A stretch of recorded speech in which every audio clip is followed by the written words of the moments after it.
Всем привет!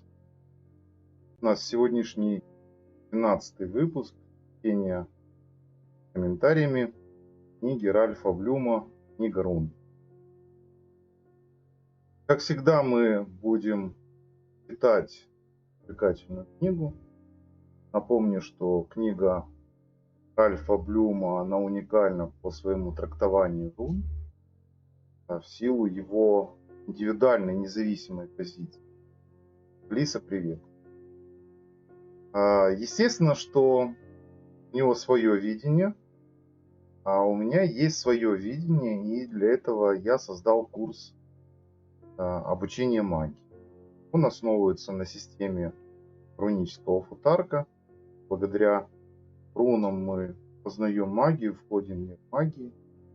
На моем курсе идет не просто изучение рун, это как бы естественно, да?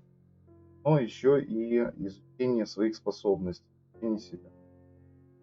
Даются практики, даются определенные задания. Просто просмотрел видео, даются задания, практические задания, которые нужно выполнять. Ну и самое интересное, это то, что это не групповое какое-то обучение. Надо собираться в определенное время. Вы в любой момент можете изучить материал, который вам дан, ответить на вопросы. И если необходимо, то индивидуальная консультация после каждого занятия, она как бы считается частью занятий. Поэтому можно сказать, что в любой момент, когда у вас будет желание зайти на обучение магии, обучение рунической магии, курс называется «Руническая биоэнергетика». Я объединил две системы: руны и биоэнергетику, и исходя из этого изучаю руны и изучил энергетику как таковую, главные принципы. Поэтому, кто желает, милости прошу. В описании под этим видео есть как зайти на обучение и что для этого нужно. Ну а подробности все приличные. Ну а мы продолжаем с вами. И сегодня как бы у нас продолжение инициатический цикл, только мы взяли пример толкования. На прошлом выпуске, в 11 выпуске, мы разбирали сами руны, которые предлагает Ральф Блюм, определяя их как инициируемые. Да? А сегодня мы разберем его пример толкования. Ну, естественно, с комментарием. Ну что ж, поехали, да помогут нам боги. Примеры толкования. Предположим, что из 13 рун инициатического цикла вы вытянули Ансус, руну знака, руну посланника. Эта руна говорит вам, что вы находитесь в начале нового цикла. Это момент начала новой жизни. Пришло время превратить неосознанное в осознанное, в частности, осознать, что забота о собственном «я» и возможно, и своевременно. От вас требуется дать возможность своему высшему «я» поддержать эго, поскольку лишь в этом случае вы и в самом деле окажетесь в состоянии оказывать поддержку другим. На что я хотел бы сказать вот на это предложение? Ну, во-первых, христианская заповедь, которая апеллирует оказывать поддержку или любить других, или помогать другим, она немножко неверно истолковывается в магическом понимании. Возлюби ближнего своего как самого себя – это как бы одна из главнейших заповедей христианства. Но эту заповедь неверно воспринимают, точно так же, как и понятие, что нужно помочь другим, нужно помогать другим. Я вижу так, что и во многом вы сейчас сами согласитесь, человек не способен помогать другим, если он требует помощи сам. А так как ему никто не может в духовном развитии помочь, то эту помощь он может сделать только сам. И пока человек не сможет помочь себе, изменить себя, он не сможет оказывать поддержку или помощь другим. Это будет, как опять же в той же Библии описана притча про слепого, который ведет таких же слепых вперед, то есть как проводник. Слепой ведет слепых. Поэтому для того, чтобы, если у кого-то есть такое рвение помогать другим, то в первую очередь нужно помочь себе, понять себя. И здесь, конечно, понимание своего высшего «я», поддержать свое эго, здесь во многом уже становится на место. Точно так же, как и заповедь, о которой я говорил, возлюби ближнего своего, как самого себя, ее нужно поменять местами. Поменять местами. Возлюби себя, и ты поймешь, как любить ближнего. То есть первично, изначально закладывается как аксиома любить себя. И в данном случае эго, которое воспринимается как производное слово эгоизм, то есть человек, который любит только себя и не любит других, и это, знаете, как перевернутое восприятие. Оно в корне неверно по своему отношению, то есть само отношение неверно.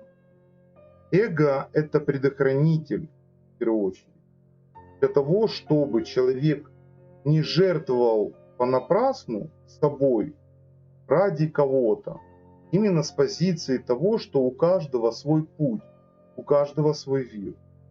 То есть не нужно торопиться спасать человека, если человек не просит об этом. Не нужно торопиться помогать человеку или оказывать ему поддержку, если он не знает даже, в чем ты можешь поддержать. Вот такая вот концепция. Относительно руны Ансус. Говорит нам, что вы находитесь на начальном этапе. Ансус в какой-то степени, если говорить о руне знания, как о руне знания, да, а я ее трактую как руна знания, то когда человек соприкасается с новым, то да, он находится на начале нового цикла, начале нового познания. Это всегда трепетно. Вот я хотел бы вам напомнить, может быть, вы уже и забыли, но может быть где-то в памяти у вас зашевелится воспоминание. Вспомните, как вы шли 1 сентября в школу. Или когда вы начинали новый цикл обучения, какое-то новое обучение. Некий такой трепет, некий такой вот волнение, да, или вот как перед экзаменом, да, вот где-то в таком ракурсе. Ну, несравнимо перед экзаменом, скорее всего, перед новым началом, новым циклом развития. То в какой-то степени, да, руна Ансус здесь именно понимается как некая инициация в тайны мудрости, тайны познания нового, неизведанного. И очевидно, что те, кто ищут познание себя как мага, то у них тоже может возникать трепет перед тем, как зайти ко мне на курс. Но поверьте мне, если ваше желание стойко, и вы готовы начать новый цикл знаний, то вам не просто понравится, вы будете испытывать удовольствие. И это могут подтвердить те, кто этот курс уже прошел или в процессе обучения. Второй извлеченный уже из полного комплекта 25 рун выпала руна Турисос. Это, очевидно, Ральф Блюм экспериментировал, да? Ну, за что, в общем-то, ему и респект. Врата. Выпала руна Турисос, врата, которая также входит в число рун инициатического цикла. Турисос настоятельно советует вам размышлять над вашим развитием, ежедневно обращать внимание на качество вашего продвижения вперед, а также на те неожиданные встречи, что будут поджидать вас на вашем пути по мере того, как ваш уровень осознания будет возрастать. Окружающие начнут замечать это, и вам будут представлены новые благоприятные возможности. Почему, в общем-то, важно на каждом этапе отслеживать свое состояние? Ну, во-первых, для того, чтобы не впасть в чувство собственной важности. То есть, чтобы человек не... Потому что чувство собственной важности, оно закрадывается незаметно. Отслеживание своего состояния – это и есть элемент осознания. Когда человек находится, как говорится, в сознании, то естественно, что ему впасть в какую-то эйфорию самолюбования или самовеличия очень сложно. Потому что само осознание, оно отслеживает эти моменты. Это первый момент. Относительно руны Турисос, врата, советует размышлять над вашим развитием. Почему нужно размышлять над развитием? Потому что мы живем в линейном времени, у нас есть прошлое, настоящее и будущее. И мы, замечая в развитии, именно в развитии, замечая то прошлое, которое мы усвоили, которое к нам пришло, то, что изменило наше мировоззрение в первую очередь. Потому что сначала меняется мировоззрение, а потом уже меняется сам человек. Не его характер, а его взгляды, его отношения.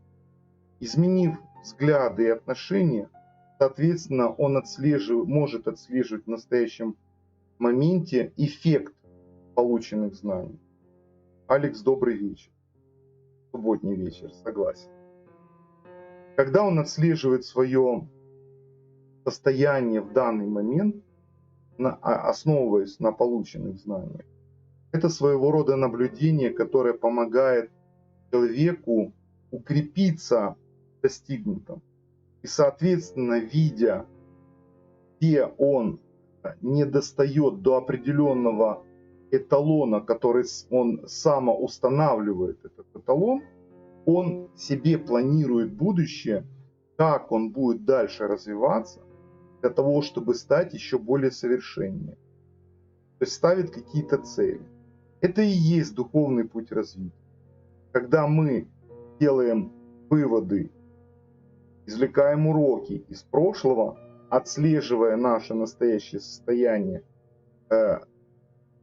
подходим ли мы по какому-то нашему стандарту, потому что иные стандарты – это очень неверные оценки, да? Они поверхностные оценки.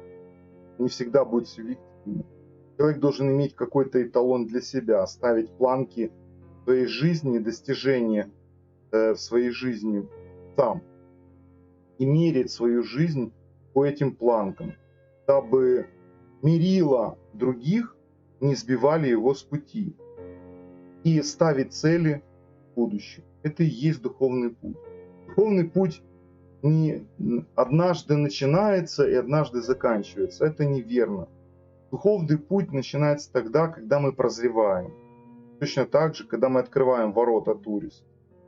И он не заканчивается никогда. Потому что, открыв однажды путь домой, путь к осознанию, закрыть это уже будет практически невозможно. Опять же, скажу так, я страшно удивляюсь людям, которые, начав хорошо, развиваясь, потом это все им как надоедает.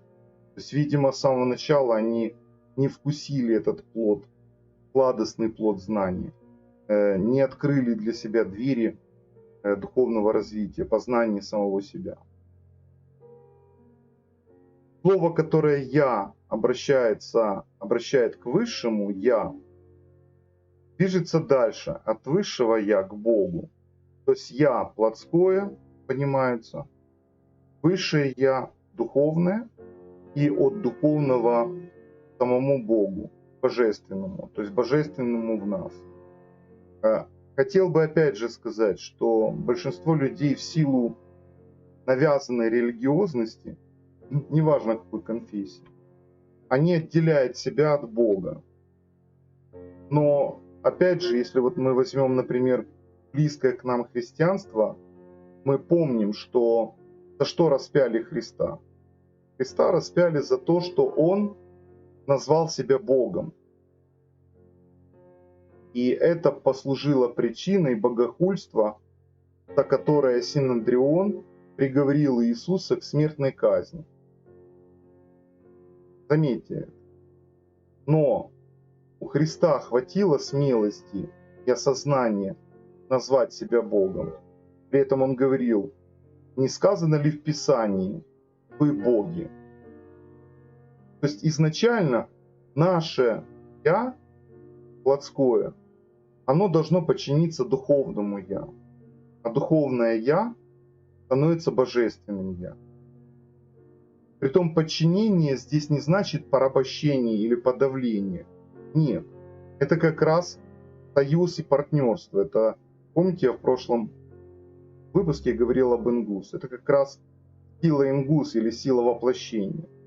Когда наше воплощение становится равным или мудрым, наполненным, помненным, полным вспоминанием всех наших воплощений в этом воплощении. Ведь для этого не обязательно нырять в регрессии и вспоминать, кем мы были в прошлом воплощении.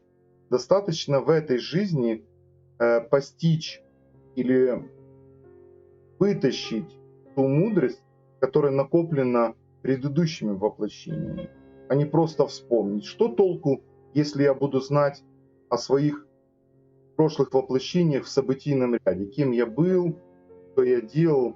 Вот мудрость вытащить тот опыт из прошлых воплощений, вот это сила.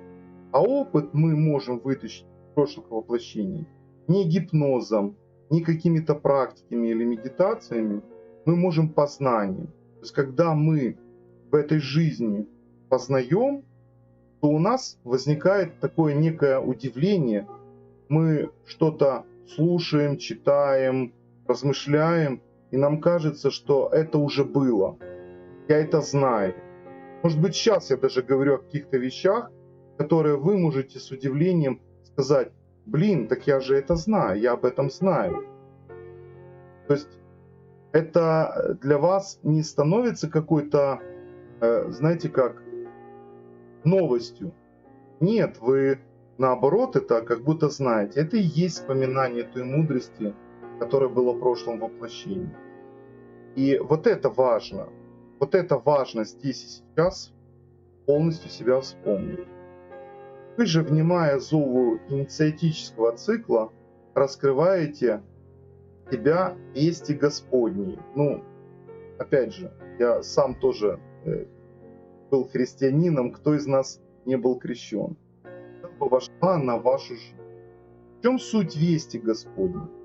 Многие говорят, весть Господня — это каноническое христианское выражение, что Христос умер за других людей, дабы всякий верующий в Него не погиб, но имел жизнь вечную. Это цитируют особенно протестантские священники и верующие Иоанна 3,16 как самый главный принцип вести Господней. Но на самом деле весть Господня заключается вот в чем дело. Христос показал пример. Не сам процесс смерти и то, что создается оккультизм в местных церквях или в церквях, которые называются магическая православная церковь. Ведь весть заключается не в смерти, понимаете? И не в распятии Христа. А весть заключается даже не в Его воскрешении, а весть заключается в том, что человек может поднять свое сознание до уровня Бога, когда он может сказать: «Я и Отец одно». Вот это было упущено, самое главное. Взяли символизм культа смерти, понимаете? И взяли за основу умирания и якобы воскрешения и упования на это, но упустили главное. Вот почему, получается, глядя на среду христиан, мы видим очень мало людей образованных, потому что они зациклены в определенных догматах и канонах. А те, кто даже и пытаются выйти из уровня восприятия, они придавливаются, опять же, этими догматами и канонами. Они не могут выйти в свое мировоззрение. А некоторые делают это формально, соблюдают определенные магические обряды, не понимая их смысла. Это печально. Это печально. Большинство людей просто делает то, чего не понимает.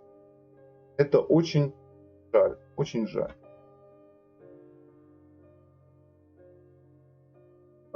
Следующее. Здесь как бы закончилось, и мы немножко поговорим о ведении рунического дневника. Ральф Блюм. Ведение рунического дневника.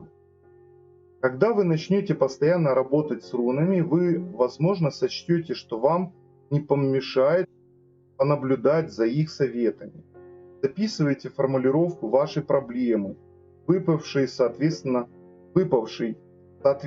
расклад и его краткое толкование, специальный дневник. Указывайте время, дату и отмечайте значимые обстоятельства вашей жизни в момент обращения к рунам.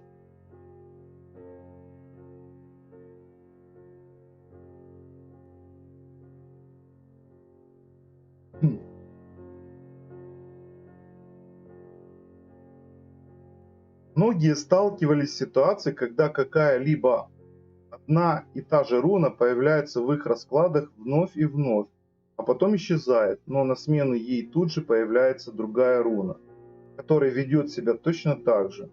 Складывается впечатление, будто оракул говорит: вот где мы заблокированы, вот где вам надо поработать. Ведение рунического дневника позволит вам на конкретных примерах отследить, каковы ваши успехи в искусстве работы над собой. На обучении на курсе руническая биоэнергетика я предлагаю, советую, рекомендую настоятельно завести книгу теней. Это не какая-то страшная книга, которая относится там к какому-то чернокнижию, черной магии. Это все фикция. Я ее называю книга теней, потому что эта книга должна двигаться за вами тенью. То есть все ваши мысли, все то, что вы делаете на период обучения, да и вообще у мага должна быть книга теней, куда он записывает свои знания. Не в электронном виде, не на шпаргалках, а книга теней. Как она будет оформлена, как она будет украшена, как вы будете его вести, по какой схеме, или дневник, даты, или просто вы будете туда заносить. Но это необходимо для того, чтобы выгрузить в свою память определенные схемы, определенные расклады, определенные какие-то вещи, которые могут быть для вас как шпаргалка, что ли. То, что вам необходимо. Вот читаете что-то, выписываете какие-то фразы, которые вас включают, которые запускают, которые являются ключами. Это очень важный момент в развитии магического сознания. И одна книга, потом вторая. Вот у меня сейчас уже вторая книга. Я начал вести, записывать самые ключевые, самые важные моменты. Естественно, что видео я не могу записать книгу, да? Я записываю для вас. Это тоже моя в определенном смысле память. Точно так же, как я пишу статьи. На сайте, опять же, в ссылке вы можете зайти на сайт и почитать те статьи, которые я выгружаю. Но есть сакральные вещи, которые касаются исследования, которые касаются... я так вам покажу. Вот моя книга. Я здесь делаю запись. Я не буду показывать что, но у меня здесь формулы и руны, и мои исследования. Поэтому это не просто я говорю, что вам надо. А я говорю как пример. То есть даже пройдя обучение, но продолжая исследование, все равно я рекомендую, чтобы у вас дневник продолжался. Закончился один, заводите новый. То есть дневник, или я называю его книга теней. Правила верного действия. Давайте почитаем. Техника, которую доктор Алан В. Андерсон. Очень интересно ее потом просматривать и полезно, Алиса. Вот Алиса знает, что книга теней — это очень полезная вещь. Она приводит иногда в сознание. Техника, которую доктор Алан В. Андерсон предлагает изучающим ИЦЗИН, с равным успехом может быть использована и теми, кто работает с рунами. Но это на усмотрение каждого. Я вообще рекомендую не смешивать системы параллельно. То есть, если вы, например, изучаете руны, то не лезьте в Таро, не лезьте в ИЦЗИН, еще в другие какие-то вещи. Изучите что-то одно. Это, знаете как, чтобы у вас не было кашки, малашки в голове и в знаниях, то сначала изучите досконально один предмет, а потом переключайтесь на другой предмет. Ну, опять же, это мнение Блюма. Не то, что я с ним не согласен, но я просто говорю то, что я знаю. Я не рекомендую смешивать разные системы. Ну, пропускать мы не будем эту тему, поэтому мы ее читаем. Он называет ее правилом верного действия. Каждое утро обращайтесь к оракулу с просьбой определить основное правило верного действия на весь день. Иными словами, руну дня. Извлекши одну руну, запишите ее в дневник и позвольте ей в течение этого дня руководить вами. Иногда, особенно после очень трудного или оживленного дня, у вас может возникнуть желание посоветоваться с оракулами, еще и вечером. Я хотел бы сделать тут акцент, прежде чем продолжить, чтобы вы обращали внимание, что не руна управляет вашим днем, а вы управляете вашим днем. Но для исследователя, мага, это очень интересный момент, когда вы, вытаскивая одну руну дня, отслеживаете свою жизнь относительно этой руны, тем самым вы накапливаете понимание, более глубинное понимание этой руны. Вот где-то так. То есть, как бы у вас есть некий такой эталон или некий такой вот компас дня.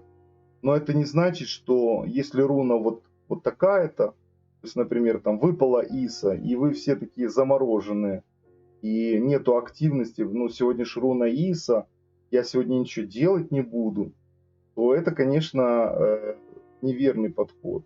Вот я об этом хотел сказать. Все-таки руны, они не являются таким вот, знаете, слепым руководством, я бы сказал. Поэтому правило верного действия на весь день. То есть это ориентир, это помощник. Это, знаете, я еще называю руны, это костыли сознания. Чтобы не ползти и не ковылять, и не сидеть на месте, а на что-то опираться, то да, это очень здорово помогает.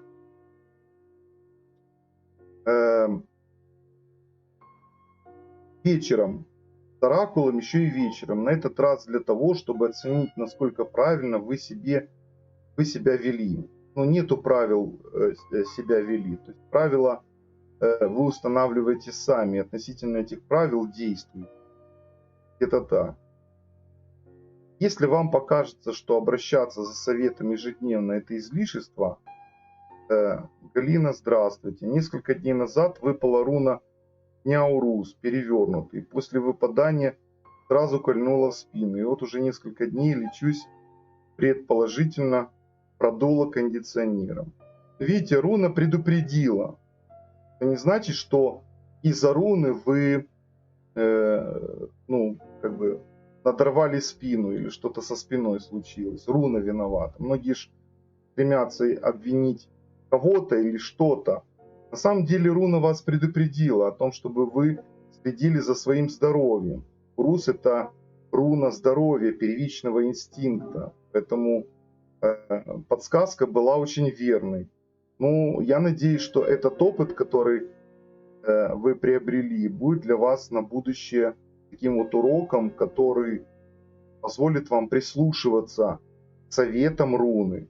Но я говорю о том, чтобы не брать это как инструкцию, знаете как, не превращаться в фанатика, а здравомыслить в таком плане. Здравомыслие должно быть.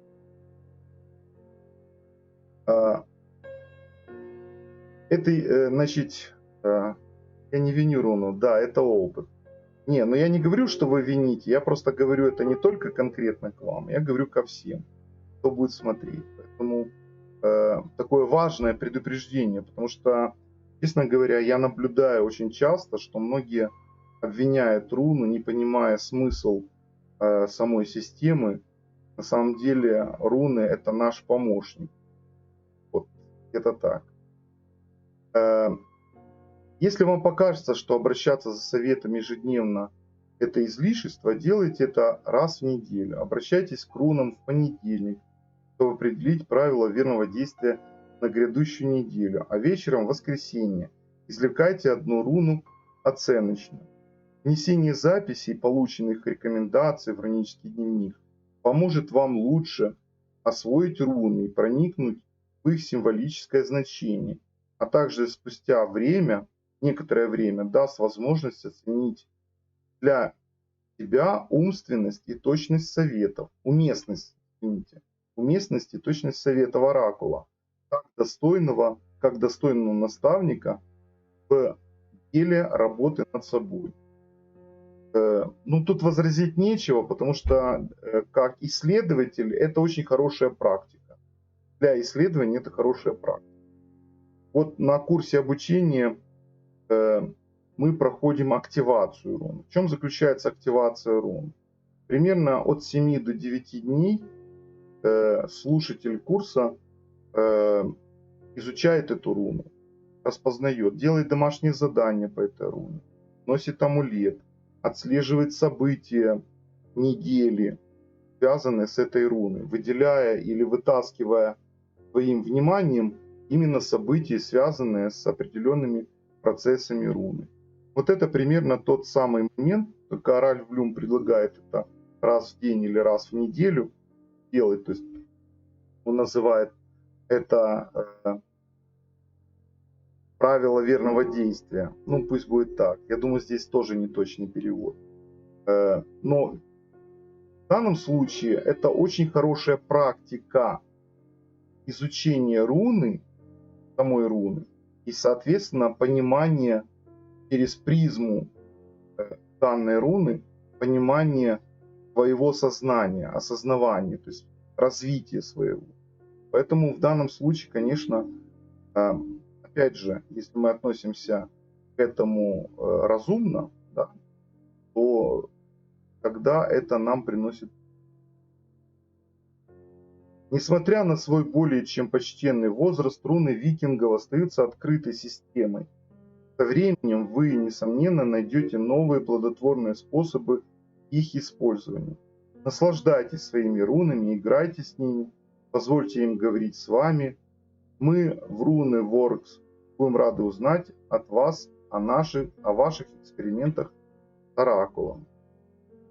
Ну и на сегодня вот комментарий я скажу так. Играть с рунами для изучения, ну пусть будет это так. Хотя я опять же играйте перевожу как с английского, как play, как запуск, да? Запускайте энергию рун разумно. Да, эта система более-менее чем открыта. На сегодняшний день знаний, литературы и даже учителей по рунам очень много, достойных учителей. Но на что я хотел бы обратить внимание? Руны — это та система, которая открывает свои глубины и свою тайну. Помните, руна в переводе с древнегерманского – это тайна. И с англосаксонского, по-моему, шепот. Скандинавского шепот. Может, я что-то перепутал. Суть не в этом. То есть это тайна, которая сказана шепотом. Я так это объясню. И тайна открывается только тем, кто меняет свое сознание. Поэтому думать о том, что, ну, например, думать о том, что руны как бы откроются всеми, это достаточно открытая система. Я хотел бы разочаровать тех, кто хотят просто, ну, халявными быть. Знаете, вот халявщики такие, которые взяли и все. Именно то, что вы взяли, то вам и откроется. То есть, насколько вы глубоко открыли свое сознание для постижения самого себя, настолько же и откроется вам руна. Василий, сегодня выпала руна для Дня Беркана, перевернутая. Я пока не могу понять, что это значит. Я недавно стала интересоваться рунами. Руна Беркана перевернутом, или я ее называю неактивном состоянии, она в первую очередь обозначает, что нету роста или застой в росте, в духовном росте, в развитии. То есть нету плода, нету результата, нету стремления, нету развития. То есть это руна развития. Поэтому в данном случае тем, что руна вам показывает, она показывает, что вы на каком-то этапе, у вас нету прогресса. То есть вы как бы топчетесь на месте. Она как бы предупреждает, что может быть пора. Пора сделать, посадить семя, пора сделать какой-то шаг. Например, если вам интересны руны, вы можете прийти на обучение. Я приглашаю вас. Потому что руны просто так, интерес к рунам не появляется. Поэтому само развитие, интересуйтесь этим. Кидайте семена для развития. То, что может вас развивать. Вот, скорее всего, то, что вам сказала руна. В первую очередь. То есть вам необходимо развитие, потому что вы застоялись. Это очень прекрасный такой толчок. Это не в плане упрек, знаете, вот, ай-яй-яй, вы не развиваетесь. Нет, это подсказка, что пришло время, земля созрела для того, чтобы положить семечко. Понимаете? Вы же не будете сеять зимой, ну, например, да.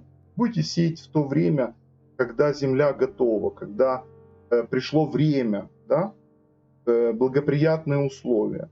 Вот она об этом предупреждает. Не в том плане, что там не время сеять или время сеять. Это руна роста. Поэтому я вам желаю роста, духовного роста, развития. И руны для этого потрясающий, уникальный инструмент. Очень интересный по своей глубине и по своей мудрости. Вот где-то так. На сегодня у нас как бы все. Я даже немножко затянул. Но если есть вопросы, то я всегда готов ответить на вопросы, уделить этому внимание. На следующем выпуске мы будем говорить о 3 ритуальных расклада. Насколько быстро мы будем двигаться. Я все-таки хочу неутомляющий формат выдерживать полчаса. Поэтому да помогут нам боги встречаться, кому интересна тема рун, чаще, и вместе рассуждать, вот, и вместе думать об этом. Галина, у меня есть курсы, и как записаться есть в описании. Чтобы я сейчас не занимал эфир, вот, я как-нибудь об этом, может быть, даже расскажу, или буду рассказывать это в каждом выпуске по чуть-чуть. А вы можете прочитать и выйти на личную связь. В любом случае надо знакомиться. Я только несколько месяцев изучаю их. Замечательно. Это очень, поощрительное стремление. Если вам нужен проводник и наставник, и нужна помощь, я рад рад вам предложить свою помощь. Ну что, друзья, не забудьте, кто не подписан, подписаться. Обязательно ставьте колокольчик на уведомления. Все уведомления. Подпишитесь на канал, ставьте все уведомления. Хочу сказать, что почти уже готов. Не исключено, что где-то через полчаса, через час я загружу пятую часть «Пробуждение ведьмы». Думающая ведьма, это считайте, я вам даю анонс такой вот. Думающая ведьма, 5-я часть из цикла «Пробуждение ведьмы». Будет и 6-я часть 4-го шага «Думающая ведьма», но она еще в разработке, я еще ее готовлю. Приятного вам просмотра. Ну, примерно где-то через час она выйдет в эфир. Поэтому еще раз я вам хочу сказать, чтобы вы подписывались и ставили на все уведомления. До новых встреч. Завтра в 18 жду вас в прямом эфире. Всех вам благ.